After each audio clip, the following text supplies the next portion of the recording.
Hello, good morning सगळ्यांना. माझा आवाज आणि व्हिडिओ क्लिअर आहे? Yes sir. हो, ओके. आहे, ठीक आहे. व्यवस्थित आहे. Yes sir. ओके, आपण सेशनला सुरुवात करतोय. सर्वप्रथम नमस्कार, मी प्रशांत राहुल, ग्रीन आर्मी.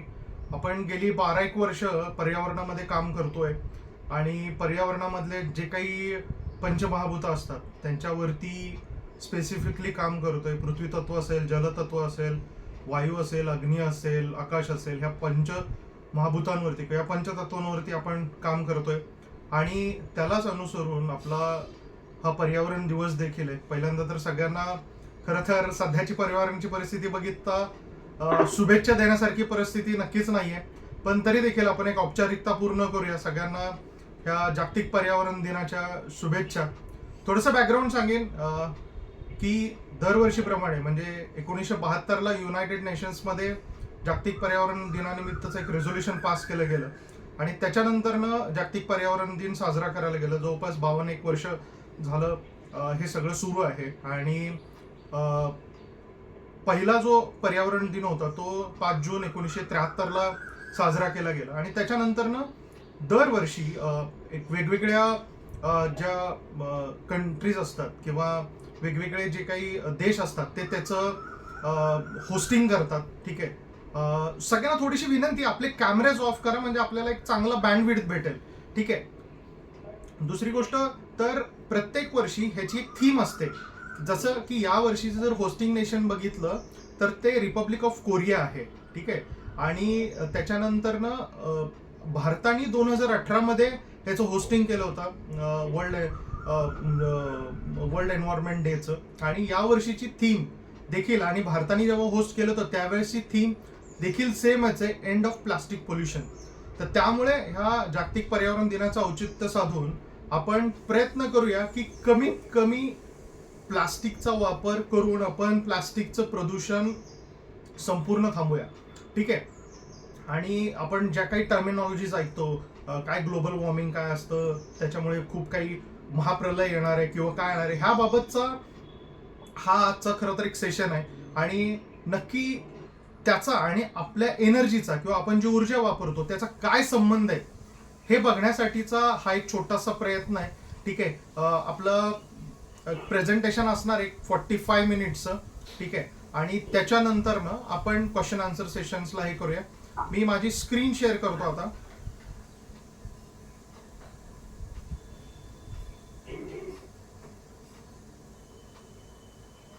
माझी स्क्रीन दिसायला लागली की मला सांगा फक्त. Yes sir.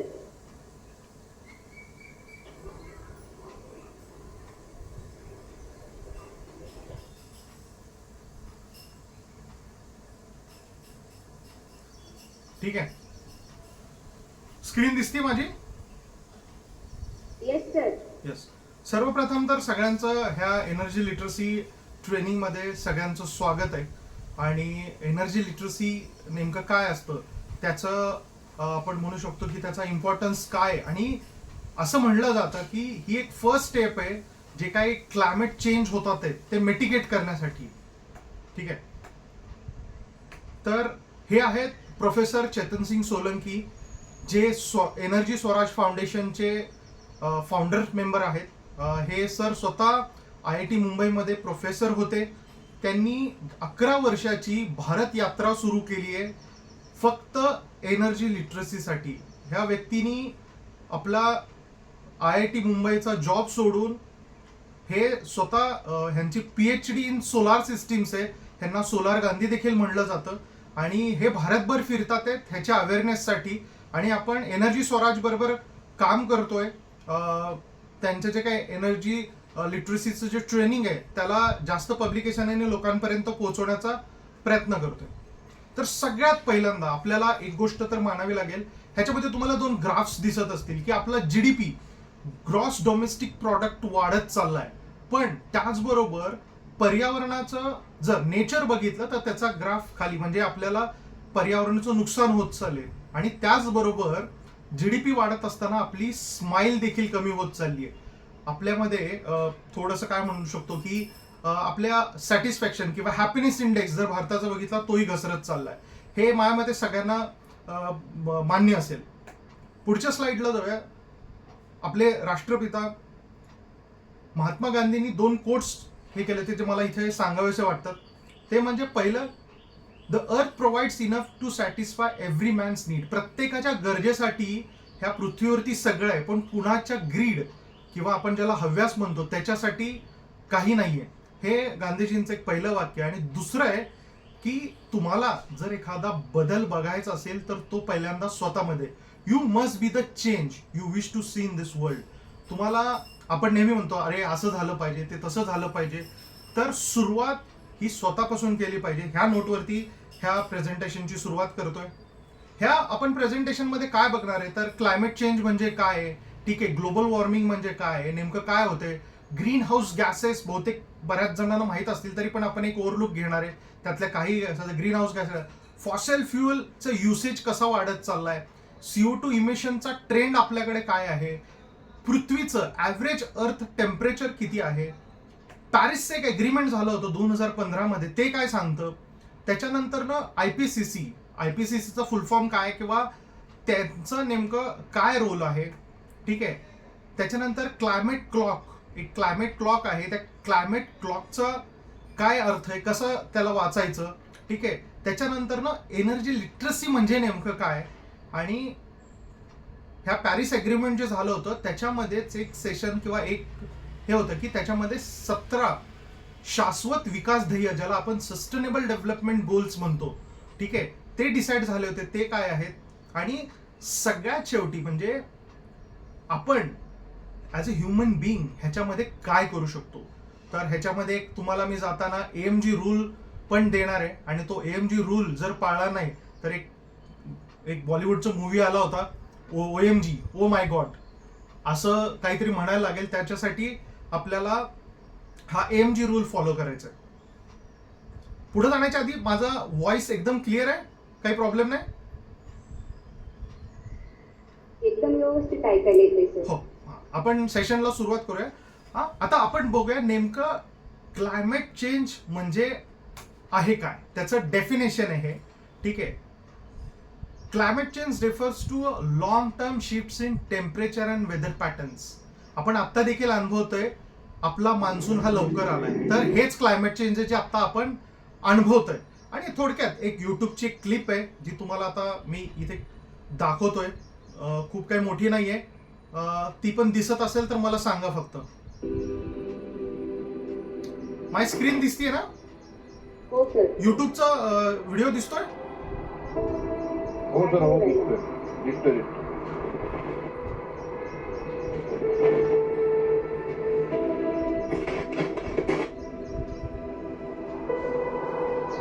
The group of climate change organisations have emissions of greenhouse gases. Climate change is now happening. Indonesia says it's 10 million tons of. The Philippines tops a list of countries most susceptible to hazards caused by climate change. So ang dahilan ng pagkakaroon ng mga bagyo gaya ng Super Typhoon Yolanda at Bagyo Ondoy. This is all wrong.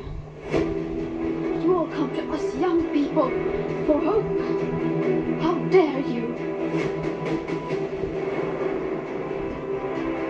You have stolen my dreams, my childhood with your empty words. And yet, I'm one of the lucky ones. People are suffering. People are dying. Entire ecosystems are collapsing. We are in the beginning of a mass extinction, and all you can talk about is money and fairy tales of eternal economic growth. How dare you? बघा पृथ्वी किती गोड आहे आणि आपण त्याचं काय करत होतो.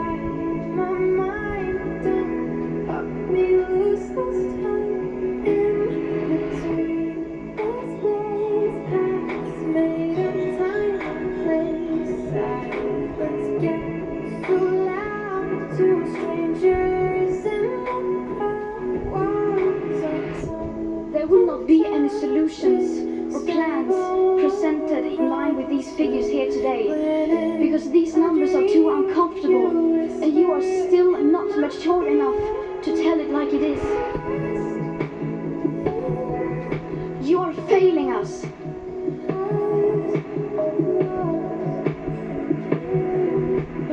people are starting to understand your betrayal. The eyes of all future generations are upon you.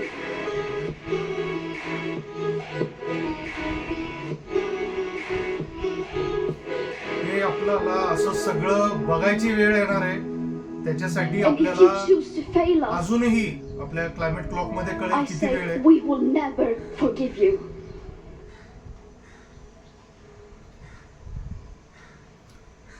त्यामुळे मित्रांनो हा एक व्हिडिओ होता, दाखवण्याचा प्रयत्न केला की नेमकं काय चुकत चाललंय.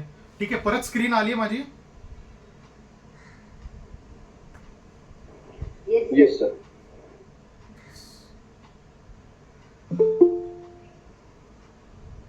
एकच मिनिट, काही लोक जॉईन होतात आहेत बहुतेक. एक मिनिट.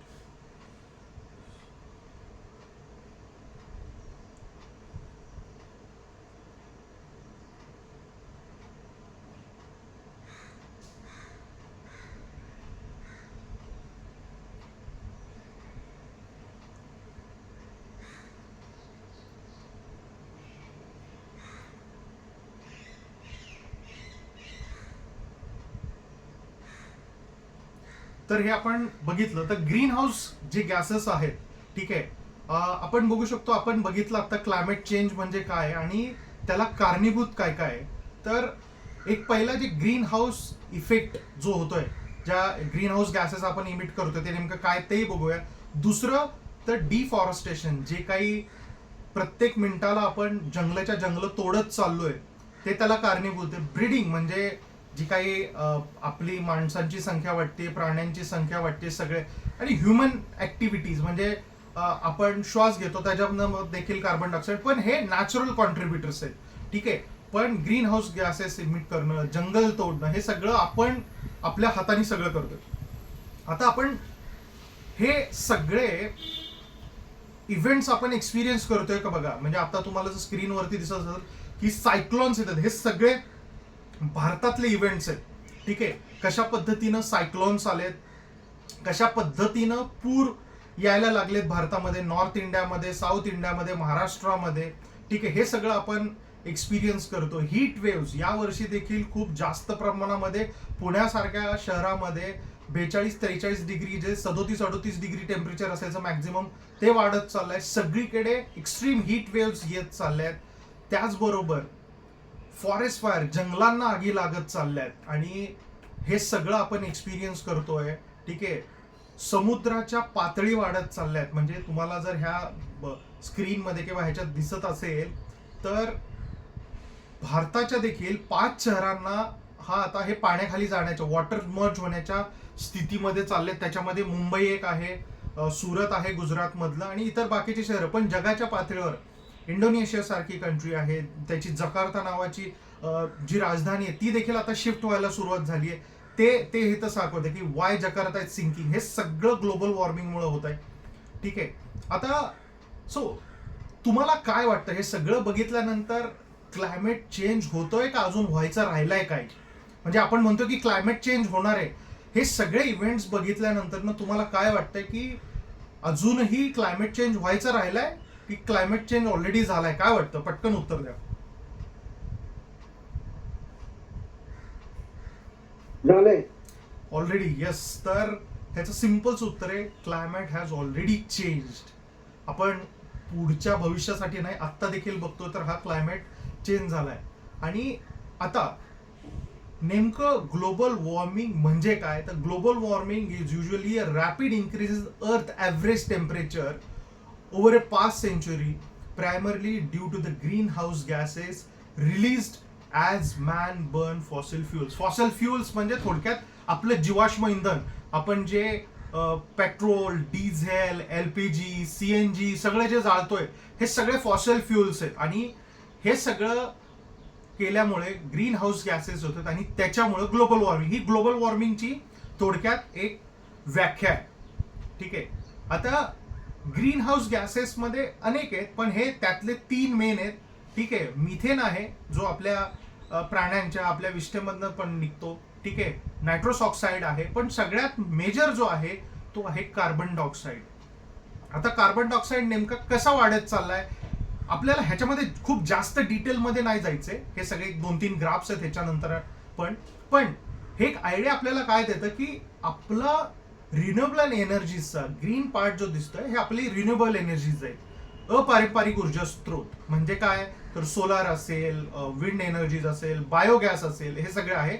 आणि बाकीचं आहे हे फॉसिल फ्युअल्स आहेत, म्हणजे गॅस आहे, कोल आहे, ऑइल आहे, पेट्रोल, डिझेल. ह्याचं प्रमाण बघा, आपण सोलार एनर्जी, विंड एनर्जी, ठीक आहे, न्यूक्लिअरचं पण थोडंसं कमीच आहे, पण इतर बघितलं हायड्रोजन एनर्जी, पण गॅस, ऑइल आणि कोलचं प्रमाण बघा आपण किती वापरतोय.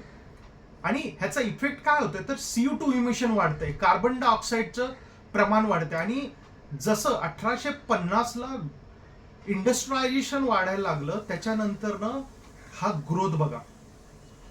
आपल्याला फक्त हे त्याच्यातले कॉन्ट्रीब्युटर्स, आपल्याला कंट्री वाईज काय जायचं नाहीये, ठीक आहे, पण एकंदरीत सगळ्यांनी मिळून, सगळ्या जगाने मिळून कार्बन डायऑक्साईडचं उत्सर्जन कसं वाढवत गेलेलं आहे, ठीक आहे. आणि मग परत हे त्याचे CO2 इमिशन्स कसे हे वाढत गेले त्याच्याबद्दलचं. पण सगळे जर आपण ग्राफ बघितले तर हे सगळे एक्सपोनेन्शियल आहेत. म्हणजे 1850 नंतरनं जे काय वाढत चाललंय, ठीक आहे, तर हा त्याचा सगळा इफेक्ट आहे ते 2020 पर्यंत, जोपर्यंत IPCCचा रिपोर्ट येत नव्हता, ठीक आहे. तर मला एक पटकन उत्तर सांगा, कुणाला पृथ्वीचं ऍव्हरेज टेम्परेचर किती माहिती आहे? नासाचं एक सॅटेलाइट आहे जे हे सगळे पृथ्वीचे ऍव्हरेज किंवा टेम्परेचर कॅप्चर करतं आणि त्याचा एक ऍव्हरेज काढला जातो, ठीक आहे. तर सगळ्यांना सांगायला आवडेल की पृथ्वीचं जे ऍव्हरेज टेम्परेचर आहे हे 15 डिग्री सेल्सिअसच्या आसपास आहे, ठीक आहे. त्याला आपण फॅरनहाईटमध्ये जर कन्वर्ट केलं तर 59 डिग्रीच्या आसपास ते टेम्परेचर आहे. मग 2015ला एक पॅरिस अग्रीमेंट झालं होतं, ठीक आहे. सगळे देश एकत्रित आले होते आणि त्यांनी मिळून एक असं ठरवलं की आपल्याला येणाऱ्या काळामध्ये पृथ्वीचं टेम्परेचर जे आहे हे 2 डिग्री म्हणजे आपला देखील ह्युमन टेम्परेचर देखील 2 डिग्रीने वाढलं तर आपण म्हणतो आपल्याला ताप आला, आपण मग पॅरासिटामॉल किंवा इतर सगळे औषधं घ्यायला सुरुवात करतो. त्याच पद्धतीनं पृथ्वीचं टेम्परेचर पण जर 2 डिग्रीने वाढलं तर पृथ्वीला देखील ताप येणार आणि तो ताप ती आपल्याला देणार आहे. त्यामुळे आपला एक स्वार्थ आहे की पृथ्वीचं टेम्परेचर हे 2 डिग्रीनी आपल्याला वाढवून नाही होते. ते तर एक्स्ट्रीम आहे, पण त्याच्या आधी आपण तिला 1.5 डिग्रीनी म्हणजे 15+1.5 डिग्री वाढू द्यायचं नाही. आणि त्याच्यासाठी एक पॅरिसमध्ये एक अग्रीमेंट झालं, ठीक आहे. We need to limit the global warming to ideally 1.5 degree centigrade आणि मॅक्झिमम 2 डिग्री सेंटीग्रेड. आणि त्याच्यामध्ये एक IPCC एकच मिनिट, परत कोणतरी जॉईन होत आहे, नेमकं रेकॉर्डिंग दुसरीकडनं करतोय त्याच्यामुळे हे होत आहे, सॉरी. ओके,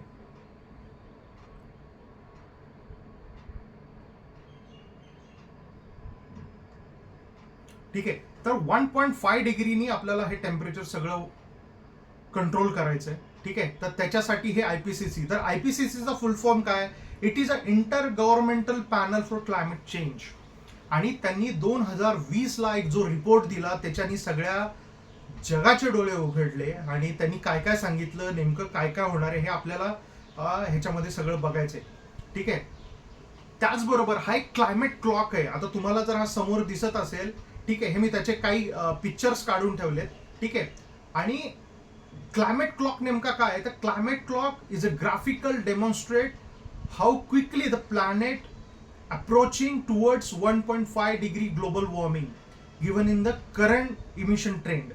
आता जसं आपलं एक आर्थिक बजेट असतं त्याचप्रमाणे पृथ्वीचं एक कार्बन बजेट आहे आणि ते आहे 280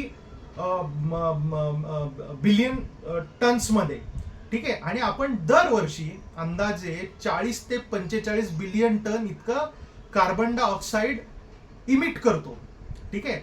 आणि हे सगळं केल्यामुळे 1.5 डिग्री टेम्परेचर राईज होण्यासाठी आपल्या हातामध्ये शिल्लक आहेत फक्त 4 वर्ष. ही कालची इमेज आहे, 4 वर्ष आणि 48 दिवस, आजचा 47 दिवस. आणि हा काउंटर ऍक्च्युली चालू होतो. मी जर ह्याच्यावर क्लिक केलं तर तुम्हाला कदाचित ते दिसेलही. हा क्लायमेट क्लॉक आहे जो लाईव्ह आहे. हे बघा, 4 वर्ष 47 दिवस 11 तास आणि हे सगळं दाखवते, ते वर्ष दाखवते, हे डेज दाखवते. 11 तास 3 मिनिटं 24 23 22 आपल्या हातातून हा टाइम सगळा निघून चाललाय. तर ह्याची लिंक पण मी तुम्हाला पाठवेन. ठीक आहे.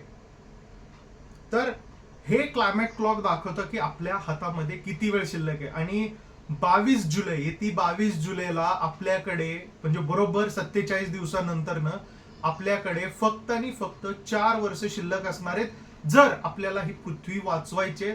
आणि ते नेमकं काय होणार आहे बघा. Impact of temperature rise. जर 1.5 डिग्री टेम्परेचर जर वाढलं तर काय होईल, तर मोठे दुष्काळ येतील आणि वाईल्ड फायर्स होतील. त्याचप्रमाणे 2 डिग्री आल्यानंतर काय होईल ते सगळे. ठीक आहे. 2 महिन्याचा ऍव्हरेज ड्रॉट असेल.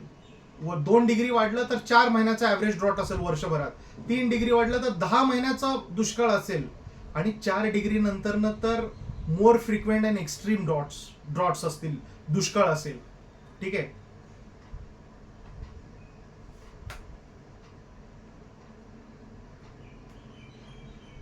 माझी स्क्रीन दिसते ना?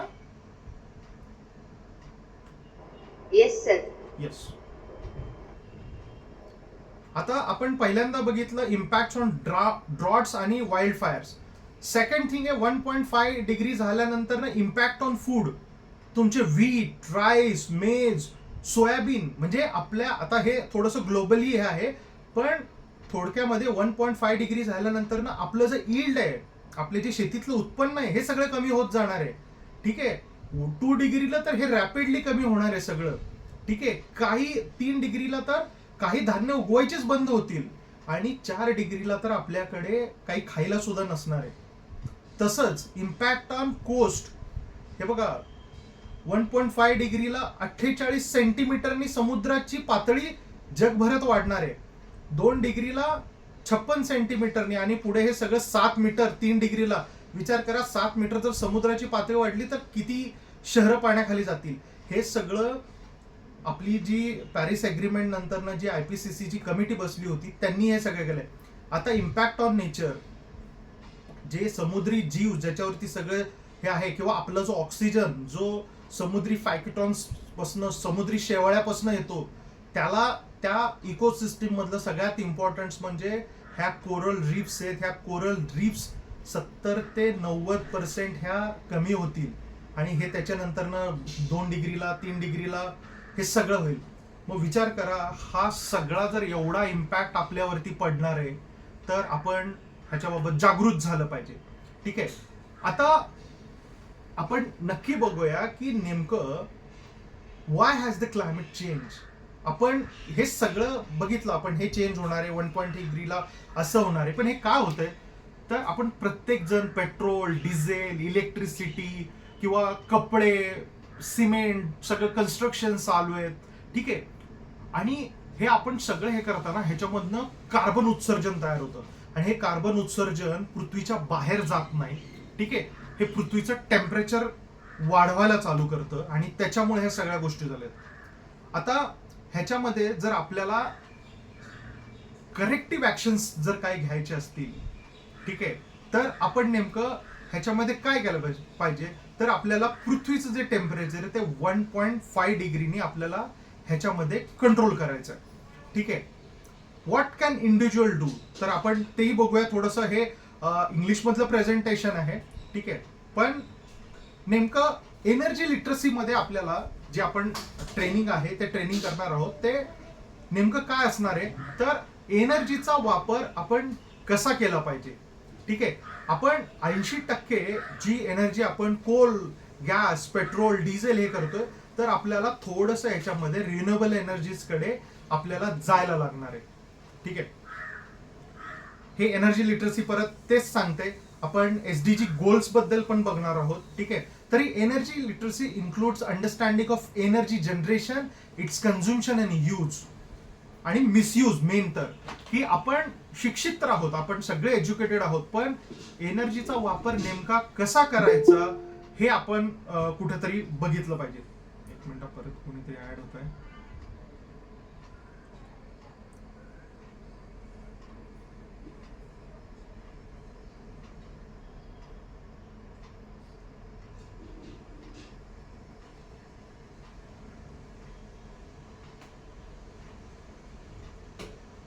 आता आपण इंडिव्हिज्युअल म्हणून काय करू शकतो ते आपण बघतो, आणि एनर्जी लिटरसीचे जे काय फायदे आहेत किंवा जे आपण काय करू शकतो त्याच्याबद्दल आपण बघत होतो.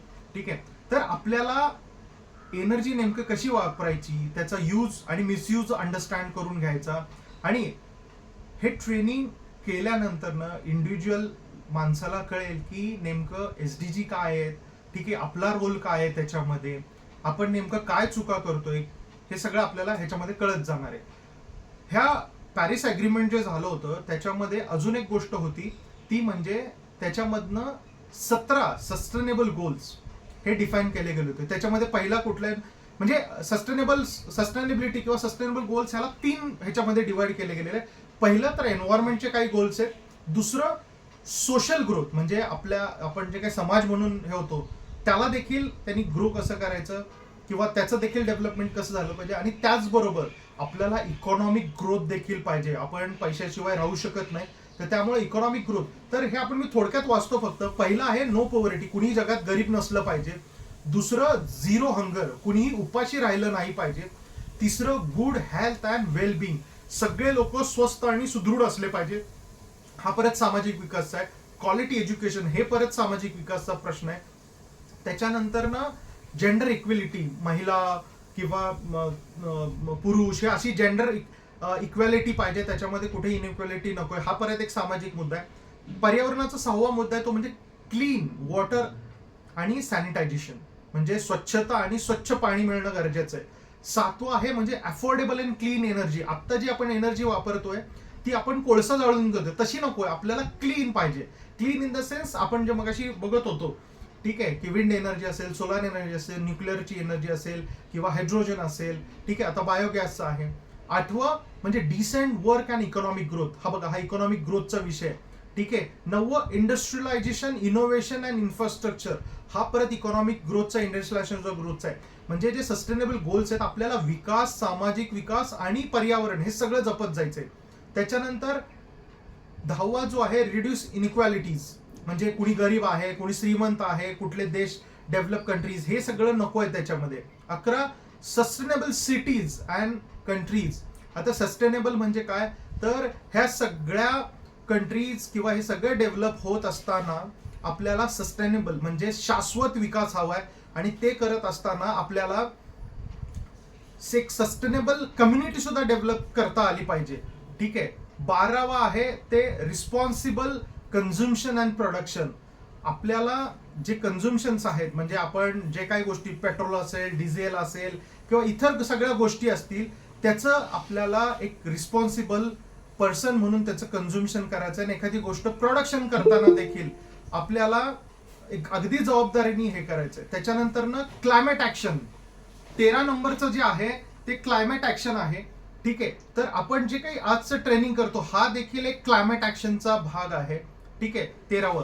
14वा जो भाग आहे तो आहे म्हणजे लाईफ बिलो वॉटर. आपण जे मगाशी कोरल रीफ्सची गोष्ट करत होतो, ठीक आहे, पाण्याखालची जी जीवजंतू आहेत त्यांचं देखील संरक्षण करणं गरजेचं आहे. 15वं म्हणजे लाईफ अबाव द लँड, म्हणजे आपले सगळे वाईल्ड लाईफ आहे, आपले नद्या आहेत, आपले पर्वत आहेत, टेकड्या आहेत, झाडं आहेत, हे सगळं.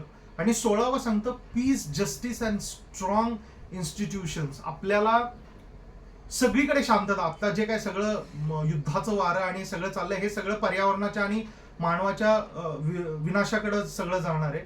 पण तसं न करता आपल्याला पीस, शांतता पाहिजे, सगळ्यांना न्याय देता आला पाहिजे, आणि पार्टनरशिप फॉर दिस 16 गोल्स. म्हणजे हे सगळं अचीव्ह करताना आपल्याला पार्टनरशिप्स, जसं आज हे मी सेशन घेतो, तुम्ही सगळे जोडले गेलात, त्याच पद्धतीनं कॉर्पोरेट हाऊसेस असतील, गव्हर्नमेंट एजन्सीज असतील, NGOज असतील, सगळ्यांच्या पार्टनरशिप झाले पाहिजे. हे सगळे आपल्याला एक समाज म्हणून, एक पृथ्वीवरचे आपण सगळे नागरिक म्हणून, सगळे देश म्हणून, जर आपल्याला खूप काळ ह्या पृथ्वीवरती राहायचं आहे, व्यवस्थित राहायचं, येणाऱ्या जनरेशनसाठी जर करायचं, तर आपल्याला ह्या सगळ्या गोल्सचा अगदी बारकाईने विचार करायला लागेल. आणि त्यासाठीच प्रोफेसर चेतन सिंग सोलंकी यांनी हे एनर्जी स्वराज फाउंडेशन, जसं आपण म्हणतो की शिवाजी महाराजांनी स्वराज स्थापन केलं होतं, तसंच एनर्जी स्वराज, ऊर्जेच्या बाबतचं एक स्वराज निर्माण झालं पाहिजे. ठीक आहे. त्याची लिंक, माझा नंबर शेवटी आहेच आहे, त्याच्यावरनं मला व्हॉट्सअपला हाय करा. मी तुम्हाला त्याची लिंक पाठवून देईल. हे ट्रेनिंग एक 3 तासाचं ट्रेनिंग आहे. त्याच्यामध्ये 12 मॉड्यूल्स आहेत. ठीक आहे, तुम्हाला जसा वेळ मिळेल तसं ते कम्प्लीट करा. पण ते ट्रेनिंग झाल्यानंतर ना तुमच्या आयुष्यामध्ये खूप मोठा बदल घडेल. ठीक आहे, आता आपण एनर्जी लिटरेट नेमकं का बनायचं? एनीवन एव्हरीवन हू युजेस एनर्जी, ठीक आहे, should become a energy literate. जे कुणी एनर्जी वापरत आहे, ठीक आहे, त्यांनी जॉईन होत आहे.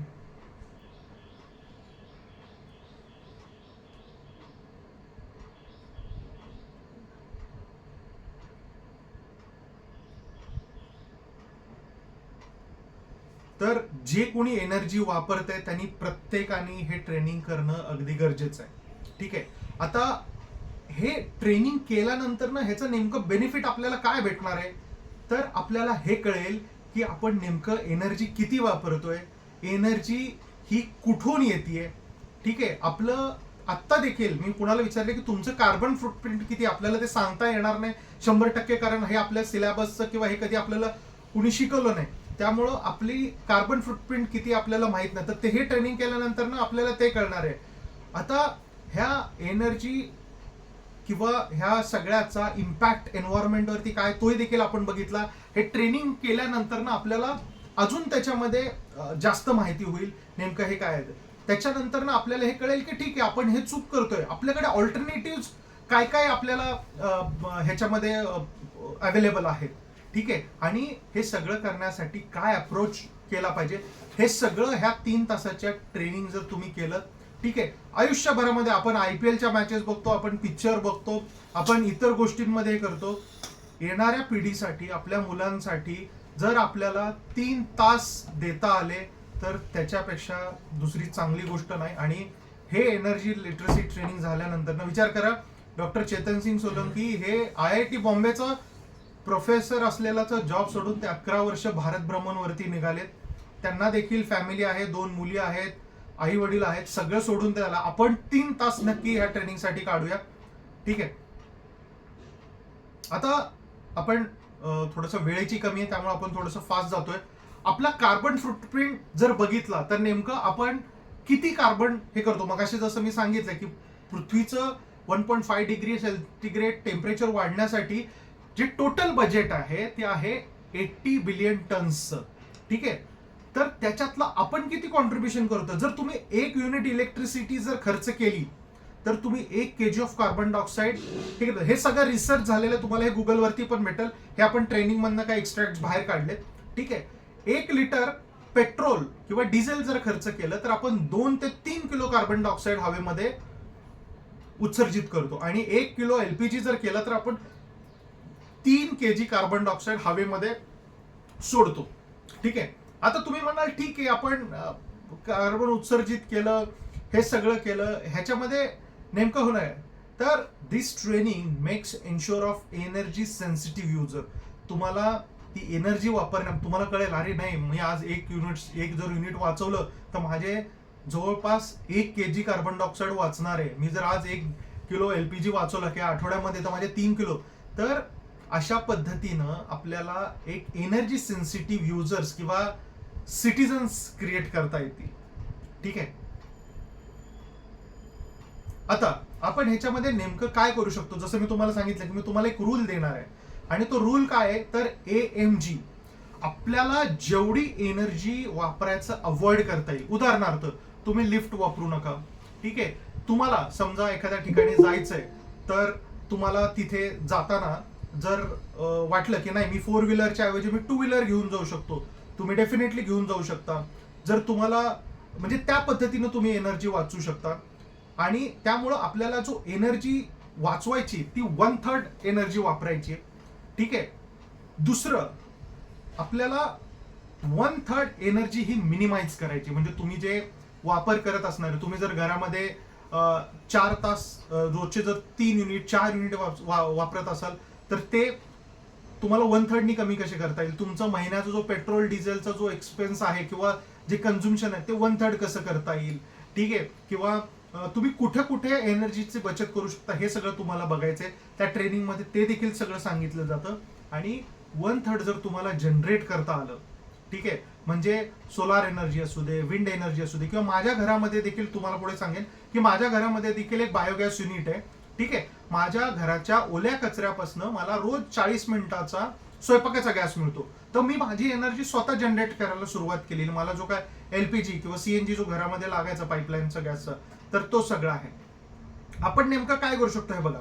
अवॉइड मध्ये जसं मी सांगत होतो की आपण लिफ्ट्स वापरायचं कमी करू शकतो, आपण कार कुलिंग वापरू शकतो, ठीक आहे, किंवा आपण जे काही पेपर कप्स वगैरे हे सगळं वापरतोय, ठीक आहे, ते आपण वापरायचं कमी करू शकतो. हे सगळं आपण अवॉइड करू शकतो. मिनिमाइज पब्लिक ट्रान्सपोर्ट वापरायला सुरू करा आणि जे आपले 5 स्टार इलेक्ट्रिक रेटिंग्स असलेले इक्विपमेंट्स आहेत ते वापरायला सुरू करा. त्यामुळे तुमचं डेफिनेटली घरातलं जे इलेक्ट्रिसिटी कन्झ्युम्शन आहे किंवा फ्युएल कन्झ्युम्शन आहे हे कमी होईल.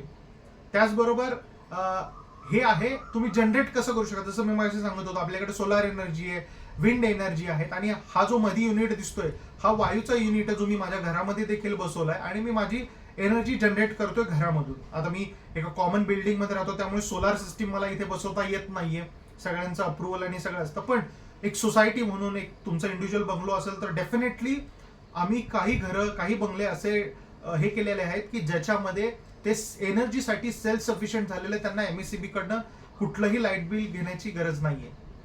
आता हे समराईज करताना आपण एक गोष्ट बघूया की पहिलं तर क्लायमेट हा बदलणार नाहीये, तो ऑलरेडी चेंज आहे. Climate is not changing, it has already change. हा पहिला टेक अवे, ठीक आहे. दुसरं की कॉजेस ऑफ क्लायमेट चेंज, आपण जे काय ह्या सगळ्या ह्याच्यामध्ये त्याचे कॉजेस आहेत ते आहे म्हणजे सगळ्यात इम्पॉर्टंट ती एनर्जी. आपण जी ऊर्जा वापरतोय ती ऊर्जा ह्याचं मेन कारण आहे. आणि ह्या सगळ्या प्रॉब्लेम्सचं जे सोल्युशन आहे ते देखील आपल्याला याच्यामध्ये कळते आणि ह्याची सुरुवात मी करणार आहे स्वतःपासून. तर त्यामुळे मित्रांनो, जसं आपण सुरुवातीला देखील बघितलं होतं, गांधीजींचं ते बघितलं होतं की ह्या जगामध्ये आपल्या गरजेसाठी सगळं आहे, पण कुणाच्या ग्रीडसाठी किंवा कुणाच्या हव्यासासाठी सगळं मलाच पाहिजे, सगळं मीच करणार आणि सगळं मी खूप काही उपभोगणार, पण त्याचे इम्पॅक्ट्स, त्याचे सगळे परिणाम आपल्याला भविष्यात भोगावे लागणार आहेत. त्यामुळे कुठेतरी आपल्याला थांबलं पाहिजे. आणि दुसरं गांधीजींचं कोट होतं की मला जे चेंजेस बघायचे, गव्हर्नमेंटनी हे केलं पाहिजे, NGOsनी हे केलं पाहिजे, त्यांनी असं केलं पाहिजे, तर सुरुवात ही माझ्यापासून झाली पाहिजे. तर मित्रांनो, हा आपला होता सेशन. माझ्या मते तुम्हाला आवडला असेल. थोडंसं वेळेचं आणि बाकीचं बंधन असल्यामुळे आपण थोडासा फास्ट घेण्याचा प्रयत्न केला, पण आपण आता क्वेश्चन आन्सर सेशनला किंवा तुम्हाला त्याच्यामध्ये जर काही डाऊट्स असतील, काही तुम्हाला हे असतील तर तुम्ही डेफिनेटली विचारू शकता. तुमचे आता मी म्हणतो की माइक्स असतील ते माइक्स ऑन करा, कॅमेराज ऑन करा आणि काही प्रश्न असतील तर डेफिनेटली विचारा.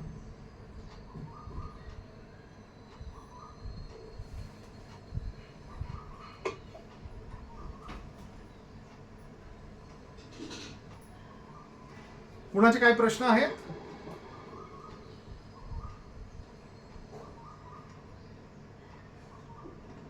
प्रशांत सर, खूप छान होतं सेशन, आवडलं. धन्यवाद. क्वेश्चन म्हणजे जसं तुम्ही आता म्हणालात की कार्बन फुटप्रिंट आपण जसं कॅल्क्युलेट करतो, म्हणजे प्रत्येक इंडिव्हिज्युअल लेवलवरती, म्हणजे आपण आता हे जे कॅल्क्युलेशन आहे आपण हे आता इंडिव्हिज्युअल लेवलवरती करतो. आपण आता मध्ये शाळासाठी, कॉलेजेससाठी हे करत होतो, म्हणजे प्रत्येक आपण ग्रीन कॅम्पसच्या अंतर्गत एनर्जी ऑडिट वगैरे ते करतो. तर हा एनर्जी ऑडिटचाच पार्ट आहे की कसं आहे, म्हणजे काय आपण जे इंडिव्हिज्युअल लेवलवरती जे कॅल्क्युलेशन करतो? अगदी अगदी अगदी सांगतो. खरं तर ही काळाची खूप गरज आहे. जसं आपल्याकडे फायनान्शियल ऑडिट्स असतात तसं पर्यावरणाच्या दृष्टीनं ग्रीन आर्मी आपण देखील एक प्रपोज करतोय की जसे फायनान्शियल ऑडिट्स आहेत तसं एनर्जी ऑडिट्स देखील असले पाहिजेत, वॉटर ऑडिट्स देखील असले पाहिजेत. त्याचं रिझन काय आहे की जसं आपल्याला फायनान्शियल ऑडिट्समध्ये आपल्याला एक म्हणू शकतो एक शिस्त येते, ठीक आहे, आपलं बॅलन्स शीट तयार होतं, तसंच आपलं एनर्जीचं एक बॅलन्स शीट तयार झालं पाहिजे. जसे आपल्या ऑडिट्समध्ये आपल्याला NC मिळतात, तसे आपल्या एनर्जी ऑडिट्समध्ये किंवा वॉटर ऑडिट्समध्ये देखील आपल्याला NC मिळायला पाहिजेत. आपण नेमकं कुठे चुकतोय, आपण कुठे एक उदाहरण सांगतो फक्त, जसं तुम्ही आता खूप चांगला मुद्दा उपस्थित केला की आपण अशा प्रकारचे एनर्जी ऑडिट्स पहिल्या घरातून सुरू करावेत. ठीक आहे.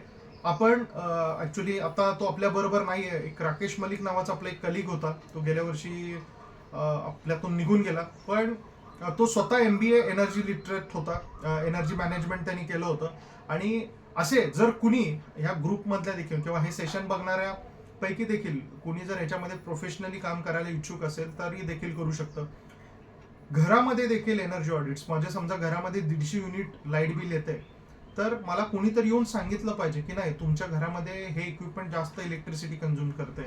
तुम्ही आधी आपल्याकडे बल्ब्स असायचे, नंतर CFL आले, आता LED आले, त्याच्याने तो खूप सारे आले. असे अनेक सोल्युशन्स आहेत की मी माझ्या घरामधलं लाईट बिल हे 150 युनिटपासून 100 युनिट करू शकतो. त्याच पद्धतीनं जे मोठे मोठे इन्स्टिट्यूट्स आहेत, जसे शाळा असतील, कॉलेजेस असतील, इंडस्ट्रीज असतील, यांच्यामध्ये देखील आपण एनर्जी आता किती वापरतोय. जसं आपण AMG मध्ये सांगितले की आपल्याला पहिला अवॉइड करायचंय, दुसरं मिनिमाइज करायचंय. उदाहरणार्थ आता इथे बरेचसे कॉलेजचे देखील आहेत किंवा घरामध्ये देखील आपण कधी आपला एनर्जीचा युसेज पॅटर्न बघत नाही की आपण गेल्या वर्षभरामध्ये कसं आपण इलेक्ट्रिसिटी वापरत गेलोय.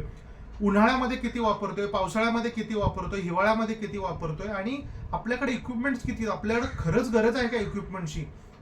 आपण काही इक्विपमेंट्स रात्रंदिवस आपण वापरत बसतो. तर अशा पद्धतीनं आपण घरी देखील स्वतः देखील हे ऑडिट्स करू शकतो किंवा मार्केटमध्ये आता प्रोफेशनली देखील लोक अवेलेबल आहेत असे ऑडिट्स करून देणारे. तर कॉलेजेसमध्ये देखील, आणि सगळ्यात मोठं म्हणजे जे हाय टेन्शन कनेक्शन्स असतात, HT कनेक्शन ज्यांना म्हणतात, जे इंडस्ट्रीसाठी लागतात किंवा इंडस्ट्रियल जो हेवी यूज आहे, त्यांनी देखील आपले एनर्जी ऑडिट जर करून घेतले तर खूप मोठ्या प्रमाणामध्ये फरक पडेल. आणि त्यांनी जर त्यांची एनर्जी स्वतः जनरेट केली आणि मिनिमाइज केली आणि अवॉइड काही गोष्टी केल्या तर डेफिनेटली कार्बन फुटप्रिंट वरती पडेल. जसं मी मगाशी माझ्या ह्याच्यामध्ये पण सांगितले की 1 unit electricity 1 kg carbon dioxide वाचवतं. आणि विचार करा, असं जर प्रत्येकाने थोडा खारीचा वाटा केला तर डेफिनेटली आपलं पृथ्वीचं टेम्परेचर, आता मगाशी बोलता बोलता मी सांगितलं का नाही मला माहित नाही नक्की, पण सांगतो काय होतं. आपल्याला माहिती सगळं बाबा, ठीक आहे, ग्रीन हाऊस गॅसेस आहेत, आपण जे फ्युएल वापरतोय त्याच्यानी कार्बन उत्सर्जन होतंय. ह्याचा मला नेमका किंवा ह्याचा फरक काय पडतोय, तर जेव्हा दिवसभरामध्ये सूर्याच्या एनर्जीमुळे पृथ्वी तापते आणि संध्याकाळी तिचा कूलिंग टाइम असतो. आता आपण उत्सर्जन केलेलं कार्बन आहे ना, 1 किलो कार्बन पृथ्वीच्या ऍटमॉस्फिअर मधनं बाहेर पडायला जवळपास 400 वर्ष लागतात. आणि हे सगळे ग्रीन हाऊस गॅसेस ह्या पृथ्वीच्या आवरणामध्ये किंवा ऍटमॉस्फिअर मध्ये सगळे ट्रॅप झाले. आणि हे काय करतात, तर जसं आपण एका बंद खोलीमध्ये जर जास्त लोक थांबलो तर तिथे कार्बन डायऑक्साईड वाढत जातो. एका खोलीमध्ये 40-50 जर पावसाळ्याचे दिवस आहेत, खिडक्या वगैरे बंद केल्या तर क्लासरूम्स मध्ये देखील आपल्याला जाणवतो. आणि मग काय होतं, सफोकेट व्हायला लागतं, गरम व्हायला लागतं का, तिथलं टेम्परेचर वाढत जातं, तिथली हीट बाहेर पडत नाही. अशाच काही पद्धतीचा प्रकार होते पृथ्वीबरोबर. आणि हे सगळे जे गॅसेस आहेत, हे गॅसेस ट्रॅप झाल्यामुळं पृथ्वीचं टेम्परेचर वाढत चाललंय. तर त्यामुळे असे जर एनर्जी ऑडिट्स प्रत्येक शाळांनी, प्रत्येक कॉलेजेसनी, ठीक आहे, आणि इंडस्ट्रीनी किंवा गव्हर्नमेंट लेवलला देखील असे जर इनिशिएटिव्ह झाले तर आपले जसे आपल्याकडे फायनान्शियल ऑडिटिंग्स होतात किंवा त्याला एक कंट्रोलिंग ऑथॉरिटी आहे, तशा पद्धतीचे ह्या एनर्जीच्या बाबत देखील एखादी ऑथॉरिटी होणं खूप गरजेचं आहे. अजून कुणाचा काही प्रश्न? सर म्यूट वरती आहात. मयूर सर. मयूर सर, आवाज येत नाही मयूर सर. आता येतोय सर? हा येतोय, बोला. Yes sir. हा, good morning sir. Good morning. Session छान होतं. बरीचशी माहिती भेटली आम्हाला. तुम्हाला काही असे प्रोजेक्ट सजेस्ट करता येतील का जे स्कूलमध्ये विद्यार्थी करू शकतात आणि त्यातून त्यांना आपल्याला या प्रॉब्लेम्स विषयी सेन्सिटाईज करता येऊ शकतं आणि ते आपल्याला सोल्युशन्स देतील?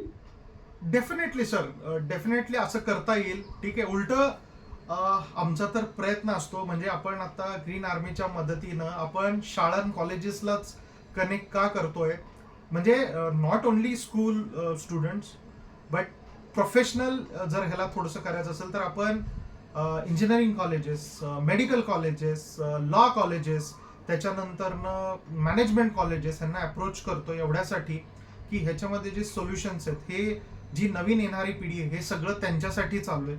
आणि ह्या लोकांकडे वेळ आहे, एनर्जी आहे, हे नवीन टेक्नॉलॉजीला खूप यूज टू असतात. तर त्यामुळे मला तर खूप आनंद होईल जर ह्याच्यामध्ये मुलं आली. आता याचबरोबर आपला एक सस्टेनेबल लाईफस्टाईलचा देखील काय म्हणू शकतो आपला एक प्रोग्राम आहे की त्याच्यामध्ये तुम्ही तुमच्यामध्ये बदल कसे करायचे. ठीक आहे, त्याच्यामध्ये आपण 7 दिवसाचा प्रोग्राम देखील देतो की नेमकं प्रत्येक दिवशी काय सेलिब्रेट करायचं. त्याच्यामध्ये मग साऊंड पोल्युशन असेल, तुमचं फूड वेस्ट असेल, तुमचं एनर्जी युसेज असेल, तुमचं सायकलिंग इन्क्लुडेड आहे, ठीक आहे, व्हॉलंटिअरिंग आहे. ह्या सगळ्या गोष्टीला पकडून आपला तो एक स्कूलसाठी देखील प्रोग्राम आहे. ठीक आहे, पण तुम्ही जसं म्हणताय की डेफिनेटली आपल्याला जर ह्याच्यामध्ये मुलांची मदत मिळाली आणि मुलं जर ह्याच्यामध्ये काय म्हणू शकतो ह्याच्यामध्ये जर येऊन पुढे आली तर सगळ्यात खूप चांगलं होईल. आणि त्यांच्याकडनं आयडियाज घेणं, मी तर म्हणतो ही जबाबदारी त्यांच्याकडे असली पाहिजे. आणि आपण त्यांना जर आपण म्हणू शकतो की थोडंसं सपोर्ट केला तर खूप मोठ्या प्रमाणामध्ये ह्याच्यामध्ये बदल होईल.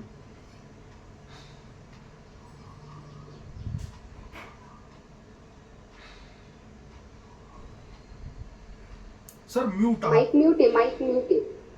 हा ओके सॉरी. आम्ही स्कूलमध्ये ना आता एक पायलट 2 प्रोजेक्ट चालू करतोय. एक आहे डिकम्पोस्ट साठीचं जे झाडांचा पाचोळा जो पडतोय तर तो बॅग मध्ये स्टोअर करून त्याचं ऑर्गॅनिक साठी मॅन्युअर म्हणून यूज करण्यासाठी. बरोबर. आणि एक ऑर्गॅनिक फार्मिंग पण करतोय. आता लँड फ्लोईंग वगैरे झालंय.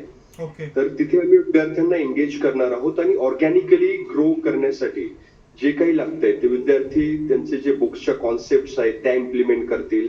काही एक्सपर्ट्स इंटरव्हेन्शन्स आमचे Okay. प्रयत्न चालू आहेत त्या संदर्भात. इव्हन आता काही अंडर कम्युनिटी सर्व्हिस ओके. तर काही तो एक प्रोजेक्ट आहे अजून म्हणजे असं इम्प्लिमेंट नाही झालाय पण प्रयत्न चालू आहेत आमचे त्यासाठी की आणखी असं गावांमध्ये जाऊन तिथे काही प्लांटेशन्स करता येतील.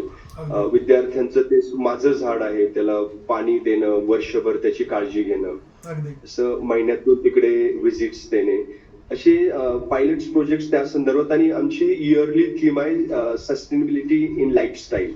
ओके. अशी थीम आम्ही अडॉप्ट केली आहे ओके. स्कूलसाठी. आणि इव्हन प्लास्टिक बॅन असेल स्कूल कॅम्पसमध्ये. असे चालू आहेत प्रयत्न आणि विद्यार्थ्यांनाही त्या संदर्भात सेन्सिटिव्ह करण्याचे काम चालू आहे. अरे सर खूप छान आहे. मुलांना घेऊन तुम्ही प्रोग्राम करताय. आता खरं तर ही काळाची गरज आहे. आणि या वर्षीची जी पण थीम आहे एंड ऑफ प्लास्टिक पोल्युशन, पहिल्या तर मुलांमध्ये एक आपल्याला रुजवायला लागेल की यूज अँड थ्रोचा जो वापर सध्याला सुरू आहे. म्हणजे अगदी भाजी घ्यायला जरी गेलं तर कोणी कापडी पिशवी घेऊन जात नाही आपण. आणि बघा हे प्रॉब्लेम सगळे आपण तयार केलेले आहेत. म्हणजे मला अजूनही आठवतं जेव्हा लहानपणी आम्ही वाण्याकडे किराणा माल घेऊन जायचं, पिशव्यांचं एक बंडल असायचं एकात एक हे केलेलं. तेलाला देखील किटली असायची. ठीक आहे, दुधाला देखील भांडं घेऊन जायचो. आता काय झालंय सगळ्यांना इझी पाहिजे. मग ते सकाळी भाजी किंवा संध्याकाळी भाजी असू दे, पार्सल्स असू दे. ठीक आहे, हा एक खूप मोठा समाजापुढे असलेला प्रश्न आहे. जसं एक उदाहरण सांगतो, पिंपरी चिंचवडमध्ये आम्ही रोजचं 1200 ते 1300 मेट्रिक टन कचरा जनरेट करतो आम्ही 30 लाख लोक. आणि त्याच्यामध्ये दुर्दैवानं 35% हे प्लास्टिक आहे आणि 38% हे फूड वेस्ट आहे. विचार करा, 38% फूड वेस्ट येतं हॉटेल इंडस्ट्री किंवा डोमेस्टिक्स मधनं किंवा इंडस्ट्रीमधनं. 1200 मेट्रिक टनच्या 40% पकडा. ठीक आहे, 448 म्हणजे 480 मेट्रिक टन इतकं फूड वेस्ट आहे. 400 metric ton daily plastic generate करतोय. आणि हे सगळं चाललंय लँडफिल्स मध्ये, हे सगळं चाललंय डम्पिंग यार्ड्स मध्ये. आज कुणालाही आपल्या घराच्या शेजारी कचरा डेपो नकोय पण मी कचरा निर्माण करणार, ही मानसिकता आहे. तर त्यामुळे आपल्याला जसं म्हटलं ना की आपल्याला बघा हे सगळं करायला ना 4 वर्ष शिल्लक आहेत. आत्ता देखील जे इव्हेंट्स बघतोय आपण, म्हणजे प्री मान्सूनच्या आधी देखील अवकाळीच्या नावाखाली जो एक पाऊस झाला 4-5 दिवस महाराष्ट्रामध्ये, त्यांनी जी वाट लावली. आणि जुलैमध्ये आत्ता जे IMDनी प्रेडिक्शन केलंय, आपण टोकते वादळ बघितलं, निसर्ग वादळ बघितलं. ठीक आहे, हे सगळे एक सूची आहे. किंवा इरशाळवाडीचं जे प्रकरण झालं, तिथं मोठी लँडस्लाईड झाली, ठीक आहे. ह्या सगळ्या गोष्टी आपल्याला काहीतरी सूचना देतात आहेत की बाबांनो सुधरा. कोविड सारखं देखील एक असं होऊन गेलं होतं की त्याच्यामध्ये वाटलं होतं की लोक सुधारली, पण तसं दुर्दैवाने काय झालेलं नाहीये. परत येऊ नये कोविड ही ईश्वरचरणी प्रार्थना. पण काहीतरी वाईट झाल्यानंतरच आम्ही सुधारू, अदरवाईज आम्ही सुधारणार, ही कुठेतरी मानसिकता थांबली पाहिजे. आणि जसं म्हटलं ना की आपल्याला सुरुवात स्वतःपासून करायची आहे. अजून कोणाचे काही प्रश्न किंवा डाऊट्स, काही एनर्जीच्या बाबत, पर्यावरणाच्या बाबत काही? सर बोला. सर नमस्कार. नमस्कार. मी माझी संस्था आहे वन्यजीव निसर्ग संवर्धन रेस्क्यू टीम संस्था जुन्नर, या ओके. नावाने मी उपाध्यक्ष संस्थेचा. ओके.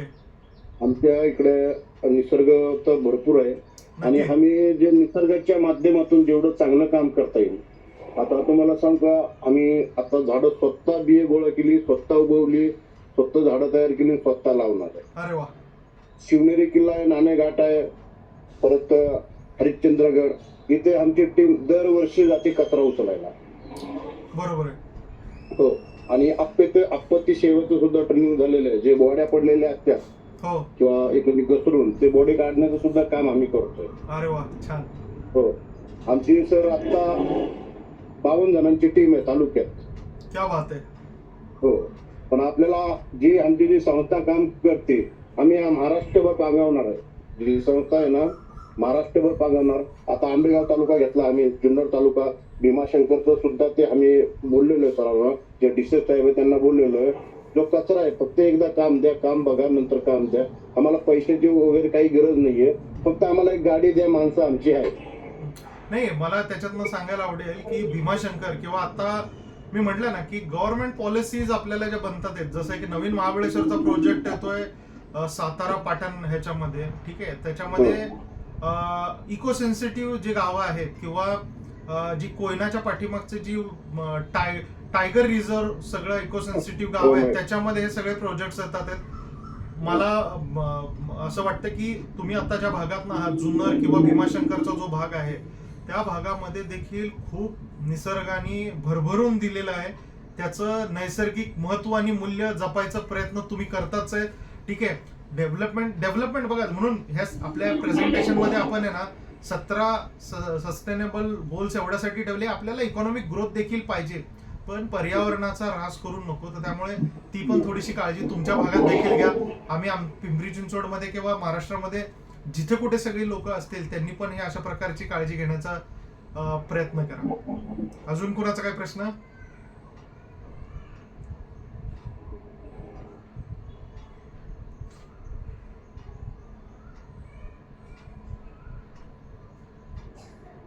हॅलो हा बोला.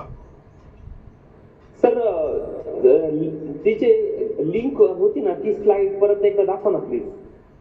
एक मिनिट हा, मी स्क्रीन शेअर करतो परत. हा हा.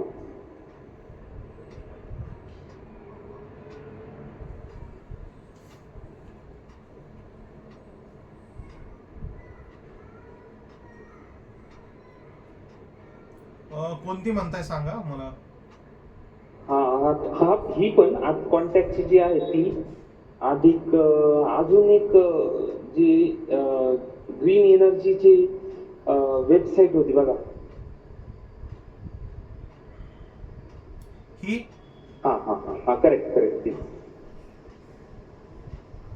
Okay sir, thank you. ठीक आहे. ह्याच्यामध्ये माझा पीपीटी शेअर करा ना. हो, पीपीटी पण शेअर करू आपण, ठीक आहे. आता ऍटलीस्ट जेवढे जॉईन झाले ना त्यांना पीपीटी आणि एक काम करा, हा माझा ईमेल ॲड्रेस आणि हा व्हॉट्सअपचा नंबर आहे, ठीक आहे. ह्याचा स्क्रीनशॉट किंवा ह्याचा एक जस्ट फोटो काढून घ्या, ठीक आहे. मला व्हॉट्सअप करा हे प्रेझेंटेशन आणि बाकी सगळं. कारण हे जे काय आहे हे सगळं पब्लिक डोमेन मध्ये. मला तर उलट आवडेल जर हे प्रेझेंटेशन, म्हणजे बघा तुम्हाला अजून एक त्याच्यामध्ये दुसरे देखील प्रेझेंटेशन दाखवतो. हे आहे सस्टेनेबल लाईफस्टाईलच्या बाबतचं, ठीक आहे. तर नेमकं जस्ट तुम्हाला ओव्हरव्ह्यू करतो, ठीक आहे. सस्टेनेबल जे म्हटलं की इकॉनॉमिक, सोशल, ठीक आहे, हे सगळे इव्हेंट्स आणि हे पंचमहाभूत, ठीक आहे. हे सस्टेनेबल गोल्स आहेत. हे क्लायमेट क्लॉक बद्दल बरेच सांगितले. हे जे मी 7 दिवस म्हटलं की no horn day, zero food, earth day, plant based, हे सगळे हे मुलांना तुम्ही हे सगळे 7 डेज सेलिब्रेशन देऊ शकता. फक्त 5 जूनला पर्यावरण दिनाच्या दिवशी आपल्याला पर्यावरण दिन साजरा नाही करायचा आहे. ठीक आहे. त्याच्यानंतर ना आम्ही आता नेमकं आपण कसं काम करतोय झाडांच्या बाबत, प्लांटेशन्स करतोय, अवैध वृक्षतोड थांबवतोय, पुनर्रोपण करतोय. ठीक आहे. ही आपण बघा आता प्लेट बँक आपण सुरू करतोय, कापडी पिशव्या वापरतोय, स्टीलच्या हे वापरतोय, पार्सल्स आणण्यासाठी आपण डब्याचाच नेमकं वापर करतो. हे आपण अशा पद्धतीचे ग्लासेस लोकांना वाटलेले आहेत जेणेकरून लोकांनी यूज अँड थ्रो वापरू नये. आणि हे जे प्लेट बँक आपण सुरू केलं आहे हे जवळपास, आता ही जुनी स्लाइड आहे, जवळपास 25 ठिकाणी पिंपरी चिंचवडमध्ये फ्री ऑफ कॉस्ट आपण हे स्टील कटलरी देतो. ठीक आहे. त्याच्यानंतर हे डेली लाईफस्टाईलला आपण काय काय चेंजेस करू शकतो त्याच्याबाबतचं आहे. हे सायकलिंग, पब्लिक ट्रान्सपोर्ट वापरा, सायकलिंग. हे आमचं 7वं वर्ष पंढरपूर सायकल वारीचं यावर्षी देखील जाणार आहे. ठीक आहे. हे लिफ्टचा अवॉइड करा, हाय एनर्जी, हे सगळे एनर्जी वापर, हे परत ट्रेनिंगच्या बाबत सांगितलेले. त्यामुळं लाईफस्टाईल मधले जे काही चेंजेस आहेत ना, ठीक आहे, काय करायचे, हे सगळे प्रेझेंटेशन्स हे पब्लिक डोमेनमध्ये तुम्हाला हे सगळे प्रेझेंटेशन देऊ शकतो. तुम्ही तुमच्या नाव टाकून किंवा ह्याच्याबाबत जेवढं तुम्हाला स्वतःला अवेअरनेस सेशन्स घेता येतील तेवढे घ्या, असं मी तर डेफिनेटली सांगेन. ह्याच्यातली कुठलीही स्लाइड किंवा मी आता तुम्हाला प्रेझेंटेशनच शेअर करणार आहे, त्यामुळं काही हे नाही. ठीक आहे. माझा नंबर वाटलंच तर परत लिहून घ्या, 988188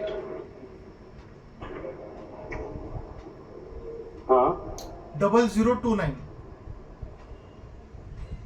0029. ओके. ठीक आहे. आणि कधीही कॉल करा. ठीक आहे. म्हणजे झाडांच्या बाबत असू दे. ठीक आहे. म्हणजे आता थोडक्यात मी सांगतो, आपण ट्री प्लांटेशन मध्ये काम करतो, ट्रान्सप्लांटेशन मध्ये काम करतो, त्याबाबतचे देखील व्हिडिओ युट्यूबवरचे.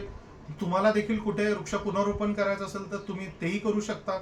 त्याचबरोबर अवैध वृक्षतोड कुठं असेल ती थांबवण्याचा आपण प्रयत्न करतो. जे काही आता अमर्यादित भूजलाचा उपसा चालू आहे ते थांबवणं कुठेतरी गरजेचं आहे. नद्यांचं प्रदूषण थांबवण्याचं गरज आहे. ह्याबाबतचे तुमचे काही प्रश्न काय असतील तर त्याच्याबाबत तुम्ही संपर्क करू शकता. हवेचं प्रदूषण कसं वाढत चाललंय, AQI इंडेक्स का वाढतोय, कसा वाढतोय, त्याच्याबाबतचे आपण काम करतोय. आता जो 50च्या आसपास पाहिजे, पिंपरी चिंचवडमध्ये 350च्या आसपास AQI आहे. ठीक आहे. एअर क्वालिटी इंडेक्स, ज्याच्यामध्ये सस्पेंडेड पार्टिकल 2.5 मायक्रॉन आणि 10 मायक्रॉनचे जे सस्पेंडेड पर्टिक्युलर मॅटर्स आहेत ते लिमिटपेक्षाही बाहेर गेलेले आहेत.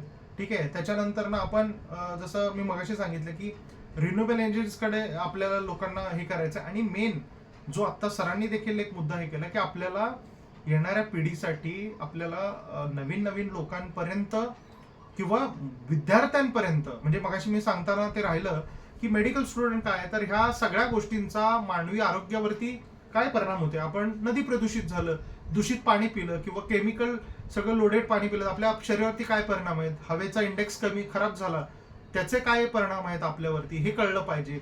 त्याच्यामध्ये सिव्हिल किंवा मॅनेजमेंटचे आपल्याला लोक विद्यार्थी का पाहिजेत, तर टाउन प्लॅनिंग असेल, पब्लिक ट्रान्सपोर्ट डिझाईन करताना असू दे, sewage system, drainage system, STP system, ठीक आहे, ETPs असतील, हे सगळे डिझाईन करताना ह्या मुलांना त्याच्यातलं नॉलेज असणार आहे. ही जर मुलं पुढे आली तर आपल्याला त्याच्यामध्ये मदत होणार आहे. त्याचबरोबर आपण लॉचे स्टुडंट्स याच्यामध्ये सांगतोय की आपला पर्यावरण कायदा काय सांगतो, आपला म्युनिसिपल ऍक्ट काय सांगतो, आपला एन्व्हायरमेंट ऍक्ट काय सांगतो, ठीक आहे, ह्याच्यामध्ये वॉटर ऍक्ट काय सांगतो आणि तिथे कुठे कुठे व्हायलेशन्स होते, हे विद्यार्थी ह्याच्यामध्ये आपल्याला मदत करू शकतील. आणि आपल्याला एक समाज म्हणून हे पर्यावरण नीट करण्यासाठी आपल्याला मदत होईल. आणि जसं आपण नेहमी आपल्या सेशन्समध्ये सांगतो की आपल्याला संविधानाने जसे अनेक अधिकार दिले, मला बोलण्याचा अधिकार दिलाय, मला हा अधिकार दिलाय, पण त्याचबरोबर आपल्याला संविधानाने एक कर्तव्य पण दिले, ते म्हणजे आर्टिकल 51A(G) मध्ये जे ह्या पर्यावरणाचं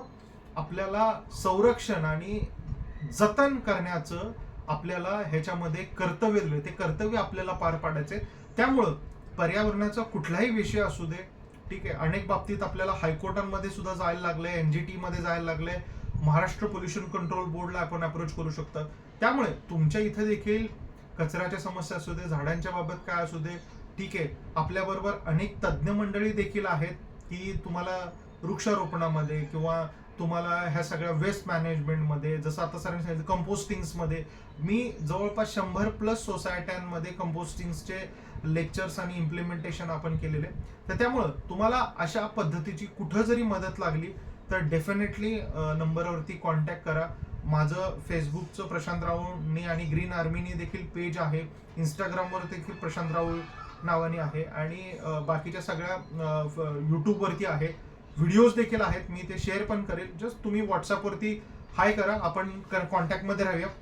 ठीक आहे. आता बहुतेक वेळी संपलाय आपला आणि कुणाचे काय प्रश्न असतील तर आपण व्हॉट्सअप किंवा वैयक्तिक कॉन्टॅक्ट करूया. अपेक्षा करतो सेशन आवडला असेल आणि त्याच्यातली माहिती तुम्हाला पुढे कामाला येईल.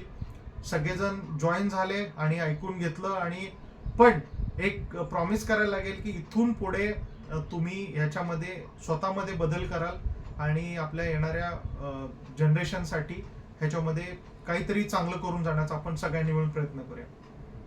धन्यवाद सर, निश्चित. ओके, चलो धन्यवाद. Thank you sir. Thank you Prashant. Thank you. Thank you. Okay, सगळ्यांना परत एकदा पर्यावरण दिनाच्या शुभेच्छा. तुम्हालाही सर पर्यावरण दिनाच्या हार्दिक शुभेच्छा. ओके, चलो थँक्यू.